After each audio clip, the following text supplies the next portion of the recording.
Now, the greatest radio shows of all time. Suspense. The Shadow Node. Washington calling David Harding, Counter Spy. Classic radio theater. The Great Gildersleeve. Fibber McGee and Molly. Dragnet. Gunsmoke. The Lone Ranger. Now, step back into a time machine with your host, Wyatt Cox. Good evening, friends of the Inner Sanctum. Drama, mystery, adventure. The Signal Oil program, The Whistler. Going back to August 5th of 1951, this episode entitled Design for Murder. Now stay tuned for the mystery program that is unique among all mystery programs. Because even when you know who is guilty, you always receive a startling surprise at the final curtain. In the Signal Oil program, The Whistler.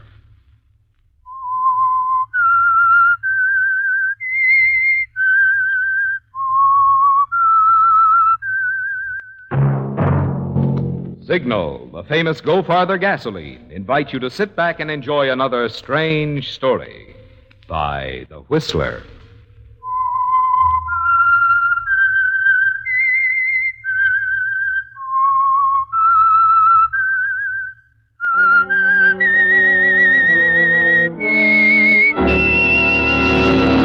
I am the Whistler, and I know many things, for I walk by night. I know many strange tales hidden in the hearts of men and women who have stepped into the shadows. Yes, I know the nameless terrors of which they dare not speak. And now for the Signal Oil Company, The Whistler's strange story. Design for Murder.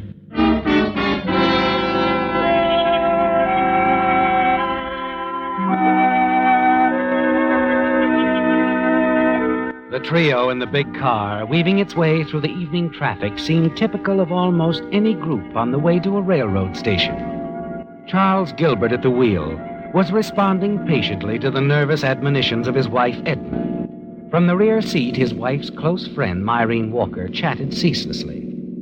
Charles Gilbert, on the other hand, seemed lost in thought or patient resignation, all very typical as they pulled up at the railroad station and stepped out of the car. Charles, let me run on ahead for you. Check Edna's ticket. Would you, Myrene? I'll get someone to take the suitcases. Oh, it's all such a bother. I wish I was staying home. Well, you're not, so forget it. We'll meet you inside, Myrene, the cocktail bar. Right. You heard how she wished she were going? She likes to travel. I don't, Charles. You know that. Well, never mind now. It's all arranged. You need the rest. A red cap. Yes? These 3 bags. Oh, yes, sir. The limited car 79, space B. Here you are. Thank you, sir. Now, come along, Edna. We'll drop in here, have a drink while we're waiting. Now, let's just relax, huh? And wait for Mark. I wish you weren't so anxious to have me out of town, Charles, at a time when the business needs me so. Oh, nonsense. Over here, Myrene. Here, darling. Everything's in order with your tickets. That's too bad. How do you like that, Myrene? She doesn't want to go. Thinks the jewelry business will go to pot. Thinks her husband plans a rendezvous with another woman. Oh, for heaven's sake. Buy her a drink, Charles. You can buy me one, too. Waiter, if you don't mind, we're dying of thirst here. 2 scotch and sodas here. Myrene? Fine, anything. Just bring it. Yes, ma'am. Now we'll all feel better. I'd feel better if I knew why you can't go along, Charles. I told you, Edna, I'll be busy. Also, I want you to go alone. You'll rest more. And you do need it. Look at her, Myrene. Not able to keep her hand still. Doodling on the menu. She's always doodling on something. Give me that pencil, Edna. Sorry. It's a design I was thinking of for a piece of costume jewelry. Well, stop thinking of anything like that. And since it's going to bother you, I'll tell you exactly what I'm going to be doing, dear. It was to be a surprise. A surprise? We talked about a beach house, remember? On Little Rock Point? I remember talking about it. Mm-hmm. And I've bought one. Oh. A beautiful place, completely surrounded by trees, a good half-mile from the main road and a quarter of a mile from the nearest neighbor. Hidden away like that, I don't see how you find your way out there. Oh, it's easy to get there. Here, I'll draw you a diagram to show you exactly where it is. Mm-hmm. Once you know where it is, you can find it blindfolded, if you follow these directions. Yes, you can, can't you? I'm having it remodeled inside, just for Edna. Oh, Charles, you aren't. I am. Well, don't be too grateful. It's mostly your money. Oh, I don't care. It's the thought. Oh, Charles, I feel much better about the trip now. You do? Then give me a handkerchief. Look at it, Mary. Torn to shreds. Edna. When she's not doodling, she's tearing up a handkerchief. She's got to be doing something every minute. And she wonders why I want her to rest. A drink, sir? Oh, good. And get working on 3 more, please. My dear, you're going to relax, or I'll know the reason why. I'll try. Now we'd better get to the train.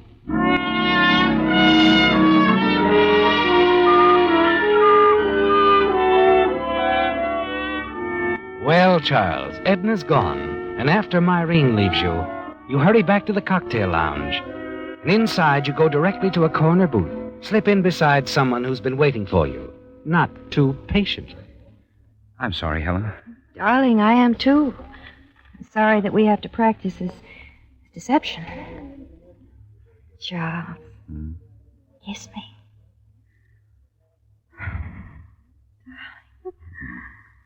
That was nice, dear. But we ought to be more careful in public. We really shouldn't be here, you know. Oh, stop worrying. Here, I ordered you a drink. Oh, and I can use it. Well, at least we'll have some time together, uninterrupted. You're sure Edna will be staying away for a while? She's gone for a month. It wasn't fun watching you kiss her goodbye. I know. Someday. Oh, I hope it's soon, Charles. Look, I want you to see the new place I bought at Little Rock Point. I'll pick you up and drive you down there tomorrow. Or, maybe it would be better if you came in your car and met me there. Little Rock Point. That sounds wonderful. Oh, it is. You'll love it. I've been using quite a few of your ideas in redecorating the place. Can you make it by 2? Yes, dear. I'll tell you exactly how to get there.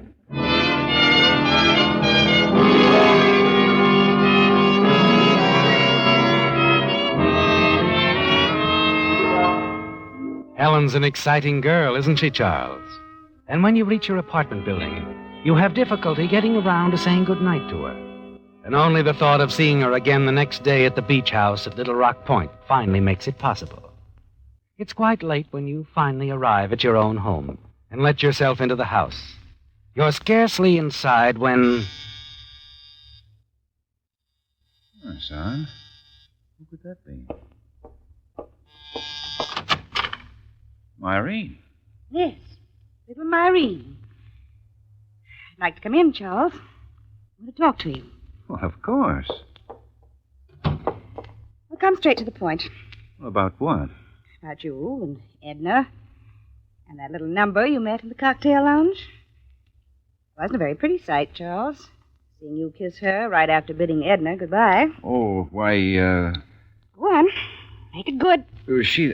that girl, Helen, An old friend. That's right. Someone you knew before you ever met Edna.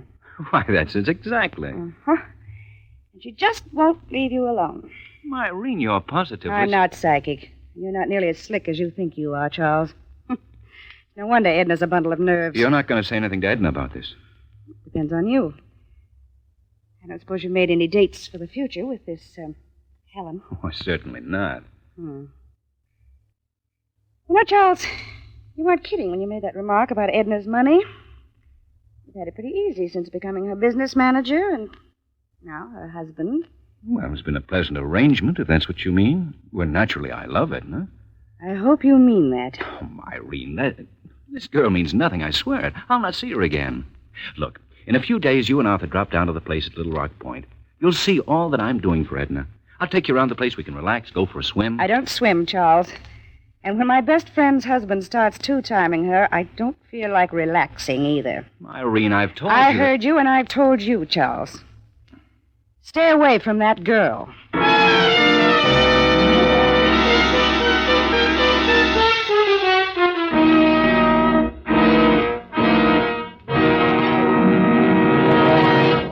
August 5th, 1951, The Whistler on Classic Radio Theater with Wyatt Cox. Now on Classic Radio Theater with Wyatt Cox, more of The Whistler, August 5th, 1951.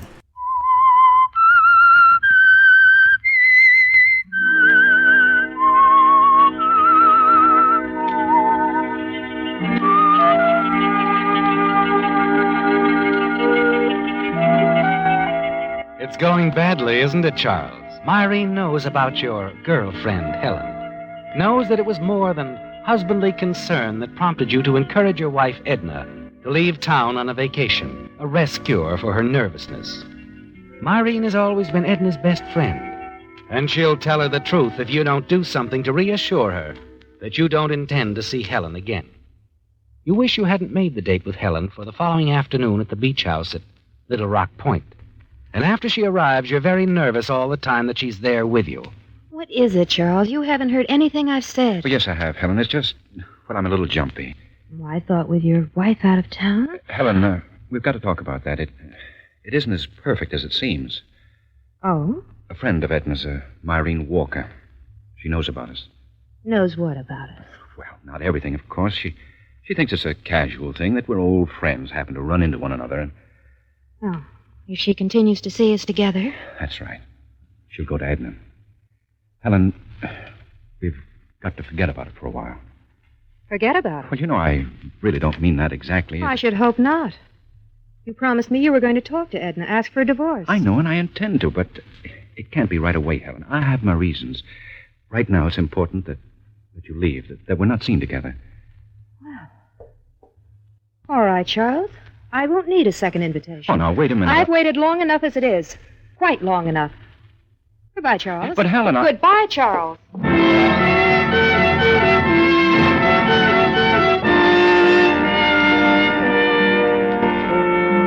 She's gone, isn't she, Charles? And only a few moments later, you hear her car start up, roar away, and you're alone. Alone in the house that you were supposed to be remodeling for your wife, Edna. And as the rest of the afternoon drags by, you find yourself hating the place. And you'll always hate it, unless somehow soon the house can be yours and Helen's. Just how you're going to bring that about isn't quite clear to you yet, is it? How you'll get rid of your wife, Edna. That evening, as you're sitting alone, wishing you returned to town, you're still thinking about it when suddenly you're aware of a noise outside. Maureen. Well, this is a surprise. Hello, Charles. Snooping around, were you? All right. Call it that if you want. You're wasting your time, really. I'm quite alone. Are you? Of course. Come on in, Maureen. I'd like to show you around the place. Like a child caught at the cookie jar, Myrene follows you inside. She's nervous, ill at ease, avoids your gaze as you show her about the house. And then finally, the two of you end up at the boat landing. Well, what do you think of it? It's very nice, Charles. Think I do like it? No, I don't. This isn't the sort of house Edna would like at all. It just doesn't suit her personality, let's say. Really? I'm sure there isn't a thing here that would interest her. Outside of that unusual painting in the living room. Rather nice, isn't it? Impressionistic, I believe they call that sort of thing. To me, it looked like a dragon about to devour something. Well, it is a painting of a dragon. But Edna likes offbeat things like dragons. I bought it especially for her. A surprise. Oh, really, Charles? And just what does that mean? May I be blunt? Feel free. You didn't buy this house for Edna. When does Helen move in? Now, see here, Myrene. You see here. It's a glamorous place, Charles, exciting. Should just match her baby blue eyes. Myrene, You're not fooling me for 1 minute. And you won't fool Edna either. She's going to know all about this. You're not going to tell her about Helen. Edna's my best friend. Myrene, I think I've had just about enough of your meddling. Charles, wait. Just about enough. Stay away from me. I ought to wring your neck, you little snoop. Charles! Charles! You reached out to grab Myrene as she tripped, but you're too late, and she plunged off the end of the boat landing. Charles! Help me! Help me! I can't swim! Charles! You stand there, staring down at her, struggling in the water. She can't swim, Charles. She'll drown if you don't help her. And you don't help her, do you, Charles?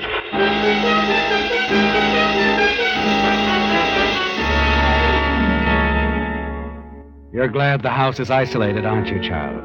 Yes. You're certain no one except the late Myrene Walker knows you've been here. But you decide to hurry back to your home in town, establish a reasonable alibi. 2 hours later, you're back in your house in town, where you nervously await the phone call you're certain you'll receive. Hello? Mr. Gilbert? Yes? This is Frank Stanley over on the East Shore. One of your neighbors at Little Rock Point. Oh, yes.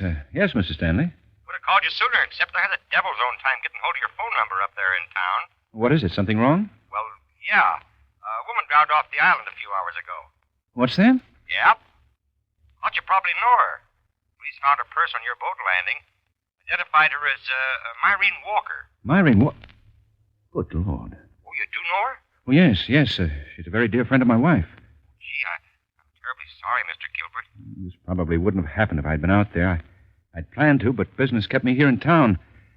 Myrene must have come out to visit us, wandered around in the dark, and... Yeah, that's sort of the way I figured it, too. Well, thank you for calling, Mr. Stanley. I'll get in touch with my wife right away. You smile, don't you, Charles, as you hang up the receiver. It's all over now. Myrene is dead. You could have saved her, but you didn't. And you couldn't have Myrene telling your wife about Helen, could you? Later that day, you send a wire to Edna at the resort. Inform her that you have some bad news. Ask her to return immediately. And that evening, you decide to go back to the house on Little Rock Point. Perhaps take a walk along the beach. See if you can learn news of the local reaction to Myrene's drowning. As you hurry up the path, you're startled to see a light burning in the living room. Helen, yes. She's probably paid you a surprise visit. Good evening, Charles. Edna. Found the key under the mat, so I came on in. I've been waiting hours for you. But I don't understand. I sent the telegram only a few hours ago. Telegram? Well, it must have missed me. I left Yuma this morning. But why? Yes. Perhaps this letter will explain. Myrene sent it to me. Myrene? Yes. Her letter told me all about your little friend, Helen. Read it. See for yourself. Oh, now, Edna, surely you don't... Myrene wouldn't lie. But, Edna, You needn't bother to deny it, Charles. Well, you've got to let me explain. Let's drop the matter here and now. You see, Charles, I've thought it over very carefully. I've decided to forgive you. Forgive me? Yes. I'm really much more to blame for Helen than you are. I don't understand. Well, perhaps I drove you to her. I haven't been a very good wife, Charles. More than a little neglectful. Thinking too much about business and not enough about us, our home, our marriage. Well, we haven't been as close in the past few years as we used to be, Edna. Yes, I know. I know, and it's all my fault. I'm willing to forget all this, Charles, but of course you must forget Helen. Of course. Fix me a drink, will you? I could use one. All right. I could use one myself. Charles. Yes? You said something about a telegram. Oh, yes. Well? Bad news, I'm afraid. It's about Myrene. What's happened? Well, apparently she came out here last night while I was in town, and while she was wandering around outside in the dark, she fell off the boat landing. She what? Yes, she drowned, Edna. Police recovered her body this morning. Myrene drowned? Oh, easy now, darling. It's a terrible shock, I know. Here, this'll help. Charles, the poor dear. Well, if I'd been here, I don't suppose it would have happened. At least the lights on the boat landing would have been on. Wait a moment. You said you were in town. Yes, at the house all evening. But you weren't. What? You weren't at the house in town. I know, because I called you from the resort half a dozen times. There was no answer. But I tell you, Edna... Where were you last night, Charles? Where were you when Myrene had her accident? Answer me. Listen, Edna. You were here when Myrene came. She knew about Helen. You were afraid she'd tell me. You didn't know she already sent me this letter, did you? Well, did you? All right, so I was here. And Myrene's death wasn't so accidental. Wait a minute, where are you going? To the sheriff's office. Edna, now listen. Let go of me. I didn't have anything to do with Myrene's death. You've got to believe me, it was an accident. We'll let the police decide. Now, you let go of me, I say. No, Edna. You're not going to the police. Charles, don't look at me like that. What are you... Edna. She's fainted, hasn't she, Charles? Fainted and crumpled to the floor at your feet. And you know as you stare down at her that you have murder in mind in your heart as you stared at her. And it isn't over, is it? No. You can't let her go to the police with her story, Charles. And looking down at Edna lying unconscious before you, a thought suddenly occurs to you. It's a way out, isn't it? A way out for you and Helen. Quickly, you pick up the folded sheet of paper, the letter Myrene wrote to Edna, stuff it into your pocket. Then you carry Edna outside, place her in the car she drove down, and drive it into the garage, and close the garage doors, leaving the motor running, and wait.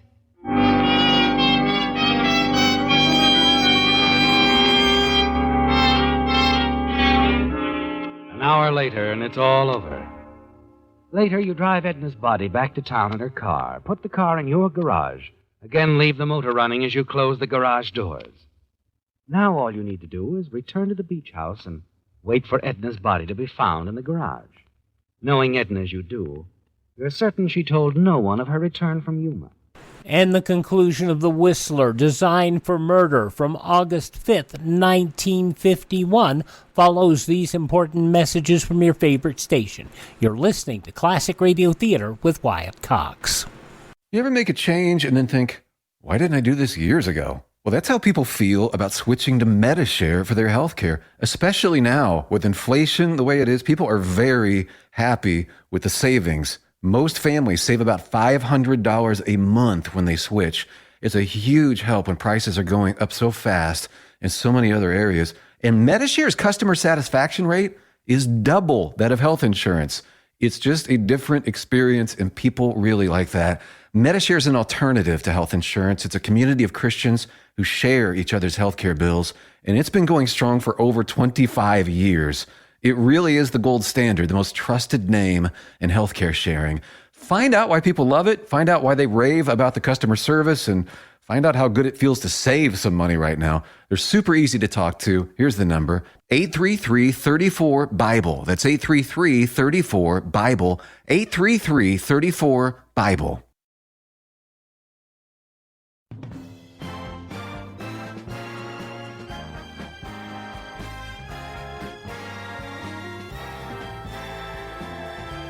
Now on Classic Radio Theater with Wyatt Cox, the conclusion of The Whistler, Designed for Murder, August 5th, 1951. And you're sure no one saw her at the house at Little Rock Point. But you know, you must get back there before her body is discovered. You take a bus back to the beach house. The next morning, walk the half mile to the home of your nearest neighbor, Mr. Stanley.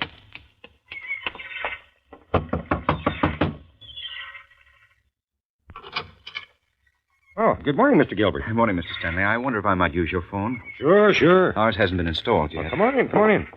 Sure was too bad about the little lady that drowned, wasn't it? Yes, it's going to be a terrible shock for my wife. I'm almost afraid to tell her.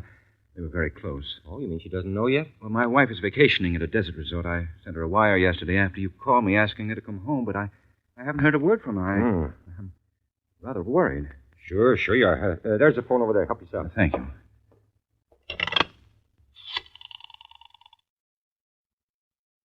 Hello, operator. I'm calling the Shadow Hills Ranch, Yuma, Arizona. Yes, that's right. Thank you. I'm terribly sorry to barge in on you like this, Mr. Stanley. Oh, it's all right. It's quite all right. It's just that I'm so concerned about my wife, Edna. I can't understand why she hasn't arrived or even answered my wire. It isn't like it. Hello? Yes? Oh, The number is 929. Oh, I'm calling from Harbor 929, operator. Yes. Hello?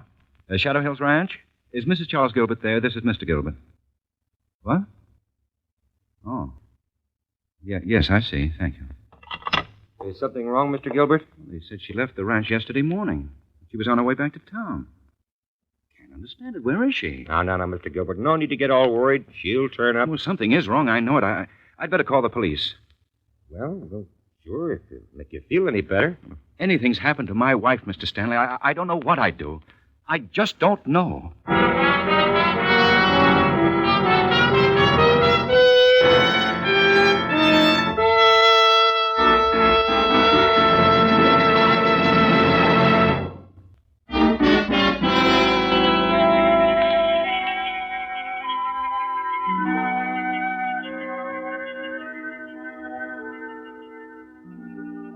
You've carried it off very well, haven't you, Charles? The role of the worried husband, concerned over his wife's whereabouts.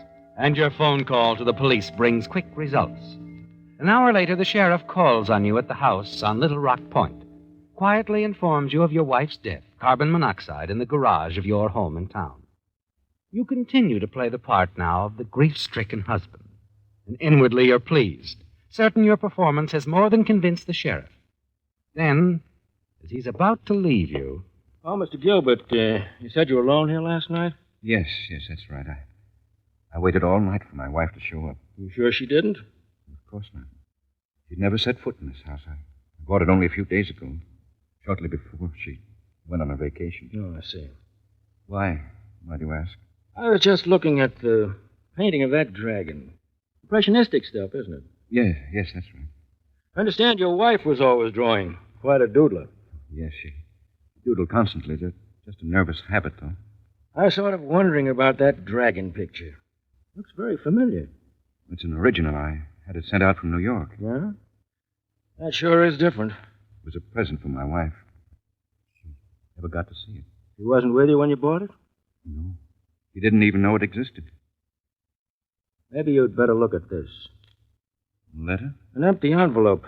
Addressed to your wife at Yuma. From Myrian Walker. Found it in your wife's purse. From the postmark, she must have gotten it the same day she left Yuma. Well, what about it? Turn it over. All right, but... You say your wife didn't even know of the existence of that dragon painting, Mr. Gilbert. Yes, You also said she wasn't here at Little Rock Point yesterday. Yes, I did. And you've got a lot of explaining to do, Mr. Gilbert. The doodling on this envelope your wife had is an excellent copy of that dragon painting. I think we can prove it's your wife's doodling, Mr. Gilbert.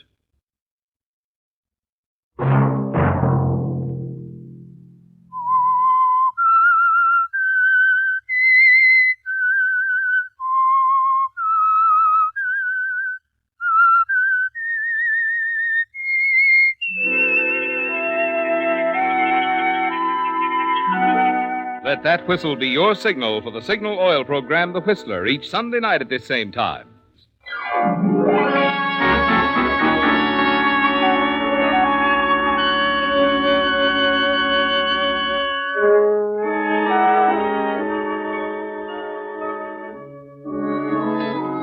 Featured in tonight's story were Bill Foreman, Bill Johnstone, Mary Lansing, Joe Gilbert, Michael Ann Barrett, Herbert Litton, and Charles Seal. The Whistler was produced and directed by George W. Allen, with story by Joel Malone, music by Wilbur Hatch, and was transmitted to our troops overseas by the Armed Forces Radio Service. The Whistler is entirely fictional, and all characters portrayed on The Whistler are also fictional. Any similarity of names or resemblance to persons, living or dead, is purely coincidental. August 5th, 1951, The Whistler on Classic Radio Theater with Wyatt Cox. Now on Classic Radio Theater with Wyatt Cox, an episode of the soap opera Claudia. This episode from August 5th, 1948, Making the Beds. And now, Claudia.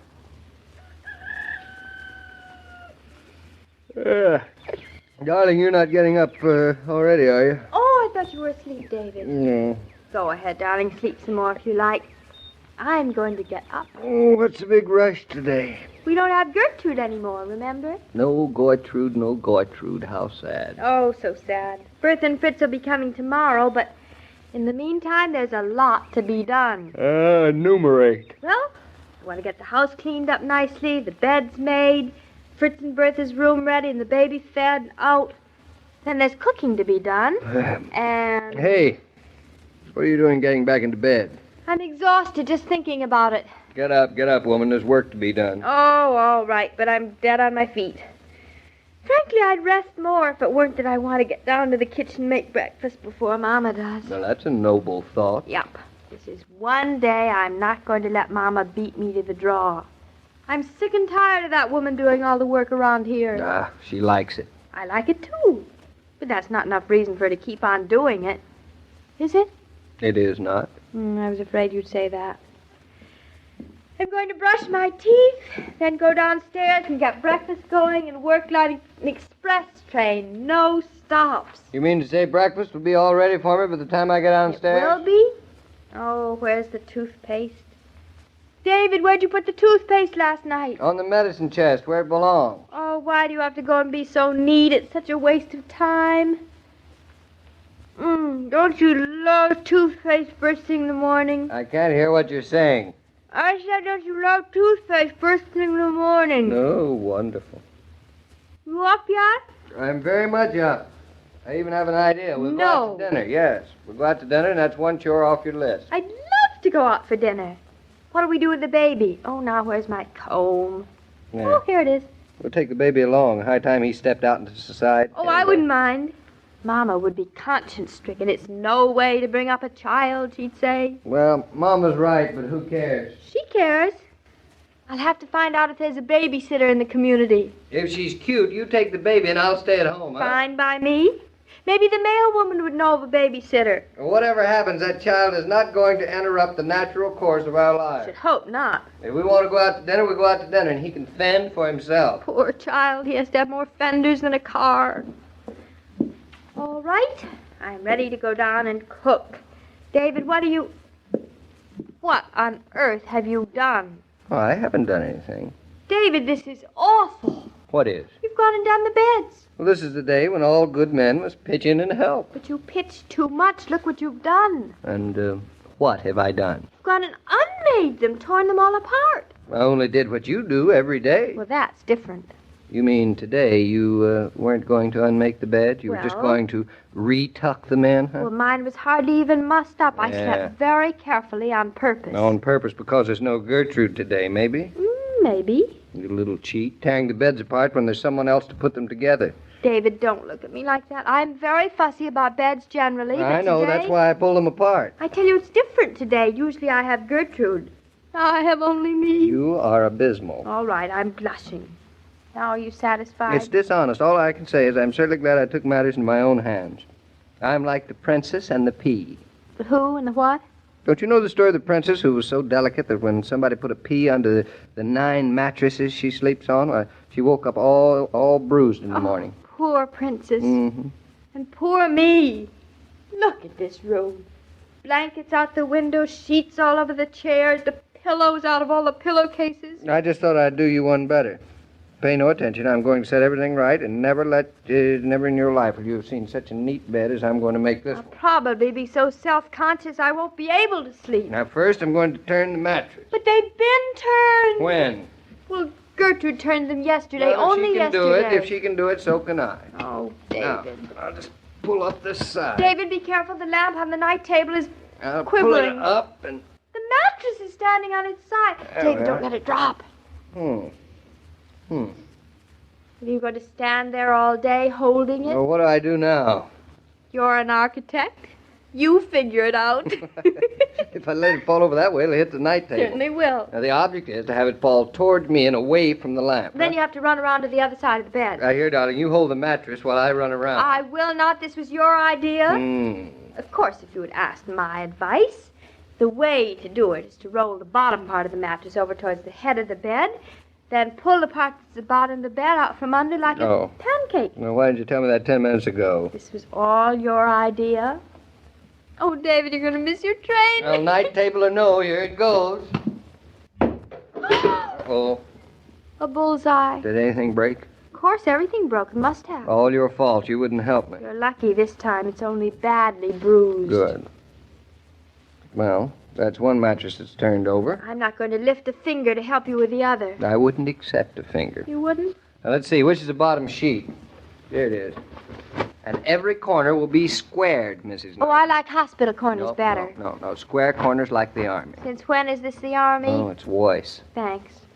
David, don't pull the sheet so tight. You'll rip it. Oh, my best sheet that was. Well, it can't be so good if it tears so easily. It's just a little rip. Now ignore it. Just a little rip now, but wait until you catch your foot in it tonight. David, you forgot to put the pad on the bed. Uh-oh. Where does it go? Under the bottom sheet. Since when? Since always. Oh. Well, I'll just slip it in like a letter into an envelope, huh? You're not going to sleep very well tonight, princess. Now, wait till I'm finished. You'll be so embarrassed by my talent in bed making you will never touch another bed. I certainly won't. I'll sleep on the floor. All right, in you go, Pad. Between the sheet and the mattress now. Lie down flat. Hitting it won't help. Well, it knows it's supposed to lie flat. Now, get in there. There we are. Now, I'll tuck in the top corner. Well, where's the other sheet? Right there on the chair. You wouldn't condescend to passing it over to me. No, I wouldn't condescend. But I'll pass it over to you. Thanks. You're welcome. Whew. It's a hot day. That's because you're exerting yourself so for once. You know, you really get quite a bit of exercise in making a bed. I never realized it. I don't get any exercise making it. Ah, because you cheat. Now, where's the pillow? Right there, right at your feet. And the pillowcase? Good heavens, it's like trying to get a banana into to a banana peel. Doesn't it fit, darling? Claudia, do you have to get pillowcases that are too small to fit the pillow? You look like a woman trying to fit into a girdle. Here, give it to me. Now, I know what you do. Now, you put the pillowcase in your mouth. Oh. I'm going to keep it. I'll do Now, that. don't bite a hole in it. I got one corner in. You're getting it in crooked. It'll never fit that way. You just wait. As a matter of fact, you have the top sheet on the bed crooked, Well, too. you don't sleep straight up and down in the bed either. Well, I do. In the beds I make, you sleep parallel to the sheet rather than to the mattress. See that you remind me of that tonight. I will. Well, what's the matter with this pillow? I think it overate. David, standing on your head isn't going to help. Get in there. Oh, you're tearing the pillowcase. Well, now maybe it'll fit. Give it to me, you ruffian. Well, if I do give it to you, it's only because I want to get to the other bed and get on to breakfast. Your poor pride is taking an awful beating this morning, isn't it, darling? Nonsense. Is that how you do it? You fold the pillow? That's right. Once it's inside the pillowcase, I unfold it and tuck the corners in where they belong. Upon my soul and body, it's so simple. Of course it's simple. Why do you think I can do it? It's just know-how that counts. Stop bragging. Now, where are those confounded blankets? Hanging out the window. Oh, yes. I want to shake them before putting them on the bed. What for? Get the dust out of them. What do you think? There isn't any dust up here. This is Eastbrook, Connecticut, not New York, New York. There's dust. Oh, honestly. You don't have to be so energetic about Now, it. get away from me. I don't want you tickling me. I just want you to stop. You'll be dead all day. Now, stop. Get away from me. David, you let go. Hey, catch it. Don't let it fall out. Now look what you've done. Oh, what I've done. Mm-hmm. The blanket is sitting on the roof of the breakfast porch. Oh, looks lovely down there, doesn't it? Pink against the green, so becoming. Charming. So colorful. Why can't we always have it? Now, how are you going to get it up? You mean, how are you going to get it up? Or do you want me to drop you out the window No, after I it can holds take your it feet? I'll get it after breakfast. But all I can say is it's a good thing there's a man in the house. Yes, isn't it? Without a man, this would never have happened. That's not what I meant. Now, I'm going to make the other bed, and you stay out of my way. All you do is complicate things. David, you're not going to turn the other mattress, are you? Oh, I should. Turn one, turn both. I won't tell anybody if you won't. You can tell anybody you like, anything you like. I should turn this mattress, but, well, you said it's been turned recently. Oh, very recently. Well, I'll turn it tomorrow. Oh, that's fine. Here, I'll help you make the bed. I don't need your help now. Of course you don't. I know you don't need it. I'm just Well, as long as forcing you, it on you. as long as I you don't want to you. help, being an architect is much more strenuous than being a housewife, so don't get ideas. I wouldn't dare. Come in. Well, good morning, you. Good heavens. What's happened to this room? Mom, are you up? Of course I'm up. You been having a pillow fight or something? Such a ridiculous question. Yes, absolutely absurd. Is it? Don't you like our room? We've been fixing it up specially. No one would guess.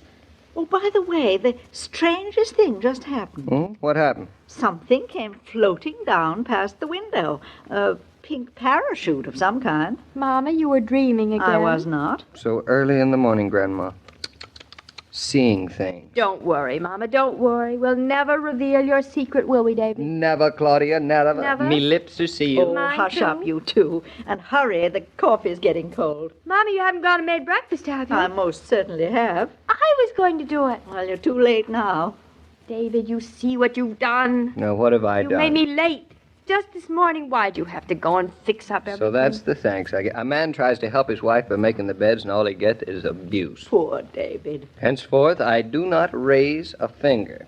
Nay, nary a finger. Oh, thank goodness for that. David, where are you going? Back to bed, my love. I am completely exhausted. Hey, don't do that. I'll have to make it all over again. Oh, David, how could you? After all my work?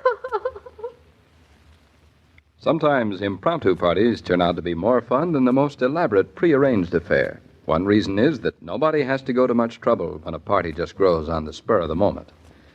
If you keep plenty of Coca-Cola on ice, you'll find yourself being a successful hostess without having to plan and fuss ahead of time. Just phone a few friends, put out the welcome mat, and pleasant hours lie ahead. How about getting a case of Coke today to be ready for hospitality? Mr. King, could you tell me what's been going on? Well, it's a long, long story, Mrs. Brown. Well, it must be. To take a long, long story to explain the condition of Claudia and David's room. And the pink parachute? And the pink parachute. But thank goodness we won't have another morning like this one. With Claudia and David, how can you be sure? Because tomorrow Bertha and Fritz will arrive. Oh, Bertha and Fritz coming. Well, that makes it quite a day. I expect it will be quite a moment. See you then, Mr. King. Looking forward to tomorrow. See you then, Mrs. Brown. Every day, Monday through Friday, Claudia comes to you transcribed with the best wishes of your friendly neighbor who bottles Coca-Cola. So listen again tomorrow at the same time. And now this is Joe King saying au revoir. From August 5th, 1948, Claudia here on Classic Radio Theater with Wyatt Cox. So sweet shows, don't you think? Nothing at all like soap operas of the day back then, or today. They're such fun to enjoy. Alrighty, we thank you for making us a part of your day. And if you would, please thank this radio station and support their advertisers. It is their kindness and courtesy that allows us to be with you each and every time we roll around here on your favorite station. And if you miss a day, you don't have to miss a single show. All of our shows are available on demand by going to classicradio.stream, where you can stream our shows on demand. Learn more about building a classic radio collection of your own. You can find listings of all of our podcast sources, places where we know we're being carried, if you search for Classic Radio Theater with Wyatt Cox. And you can also find our social media links. You can contact me, and if you like what we do, you can buy me a coffee. All that coffee money goes to find us new, great Classic Radio Theater programs that we can present here on your favorite station. And again, thanks for tuning in. Tell your friends the great radio shows are right here at this spot on the dial. Classic Radio Theater with Wyatt Cox on your favorite station.